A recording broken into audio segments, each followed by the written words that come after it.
Good evening dear student, chemistry classes में हम आपको स्वागत करते हैं। जैसे हम पहले भी पढ़ते आ रहे हैं वीडियो लेक्चर्स के दौरान कि हमें डिफरेंट टाइप ऑफ टॉपिक्स को डिस्कशन करना होता है, तो हमने डिफरेंट लेसन से टॉपिक वाइज इसको एक्सप्लेनेशन दे रहे हैं। तो today we discuss the surface chemistry, the topic of the factor affecting on adoption. Factor affecting of adoption, factor affecting adoption हमने पढ़ा। Today will discuss in Hindi. Hindi में क्या है कि फर्स्ट अध्याय में हमने अधिशोषण पढ़ा। अधिशोषण की प्रक्रिया पढ़ी थी कि वो प्रक्रिया जिसमें ठोस द्रव या गैस के कण ठोस की सतह पर अधिशोषित होते हैं। एक फर्स्ट की परिघटना होती है, उसमें हमें अधिशोषण होता है, अवशोषण अधिशोषण में क्या अंतर है उसका स्टडी किया था। तो टुडे आज हम एक्सप्लेन कर रहे हैं अधिशोषण को प्रभावित करने वाले कारक कौन से, अधिशोषण को प्रभावित करने वाले कारक कौन से होते हैं। तो फर्स्ट है गैसों की प्रकृति, गैसों की प्रकृति, नेचर ऑफ गैस। तो उसमें तीन बातें ध्यान रखनी। क्रांतिक ताप, क्रांतिक ताप, द्रवीकरण, द्रवीकरण और द्रवीकरण सरलता से। जिन गैसों क्रांतिक ताप किसी भी गैस का वह न्यूनतम ताप जिस पर गैस को सरलता से द्रवित किया जा सकता है, चाहे हम ताप को कितना ही बढ़ाएं। किसी भी गैस का वह निश्चित न्यूनतम ताप जिस पर गैस को द्रवित किया जा सकता है, उस पर हम ताप कितना ही बढ़ाएं, उसके बाद गैस का द्रवीकरण संभव नहीं है। तो क्रांतिक ताप किसी भी गैस का निश्चित न्यूनतम ताप जिस पर गैस को द्रवित किया जाता है, उसके बाद ताप को कितना ही बढ़ाएं लेकिन गैस का द्रवीकरण संभव नहीं होता है, उसको क्रांतिक ताप है।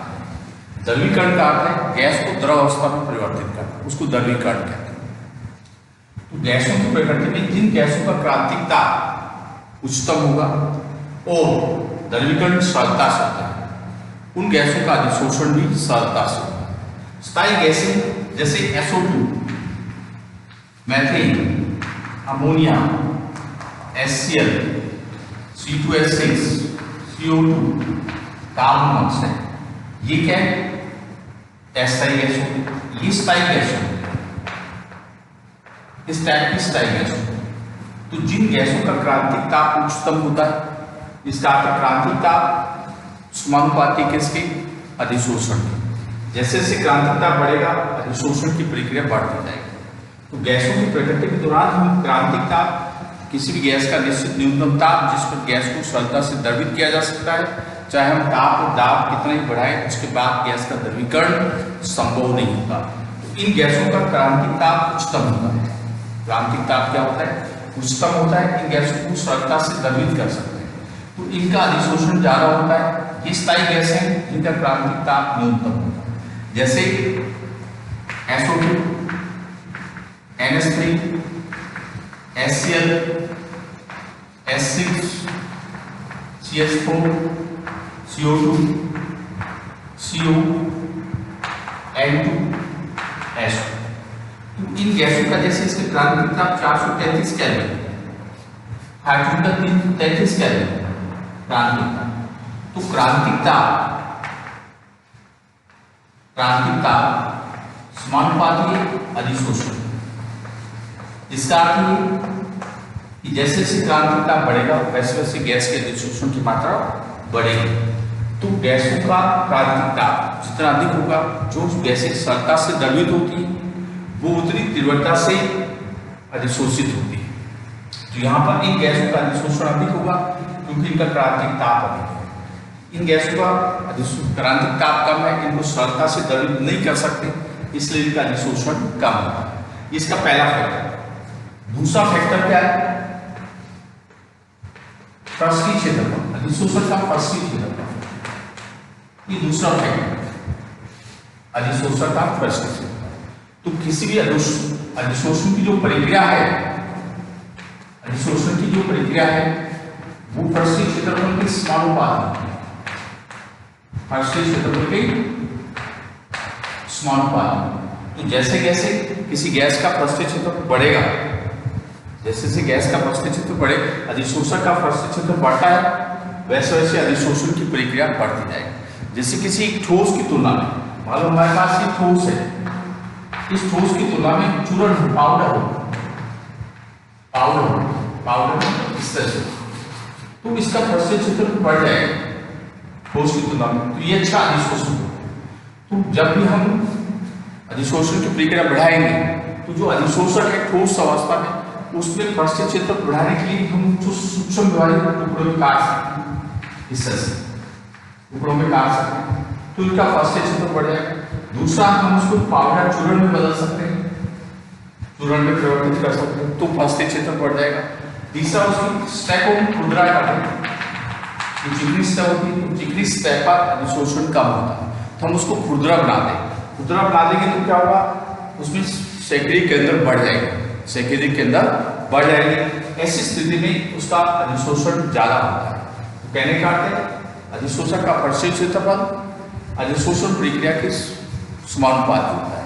तो जैसे जैसे पृष्ठीय क्षेत्र बढ़ेगा, अधिशोषण की प्रक्रिया बढ़ेगी। ऐसा ही नेक्स्ट कंडीशन, तीसरा फैक्टर, अधिशोषक का सेकेंडरी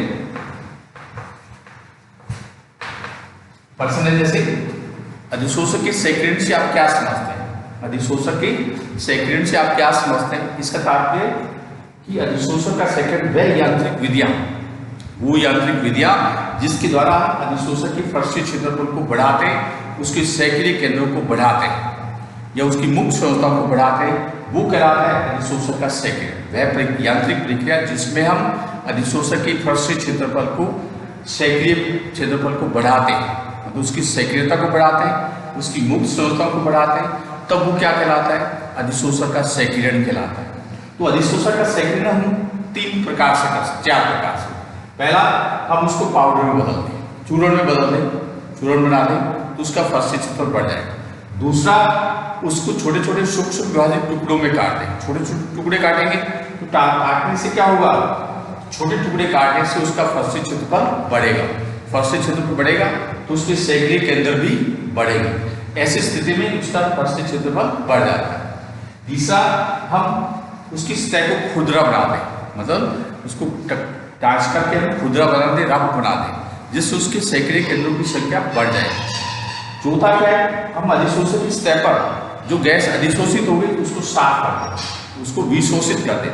विशोषण का मतलब, जैसे इस बोर्ड पे चौक से लिखा है, अभी अधिशोषण की प्रक्रिया है, अब मालूम मैं इसको साफ कर देता हूँ, तो वो विशोषण हो जाएगा। वो क्या हो जाएगा, विशोषण हो जाएगा। ऐसी स्थिति में हम अधिशोषक का सेक्रियण करते हैं। ये इसका तीसरा फैक्टर था। चौथा फैक्टर क्या आता है,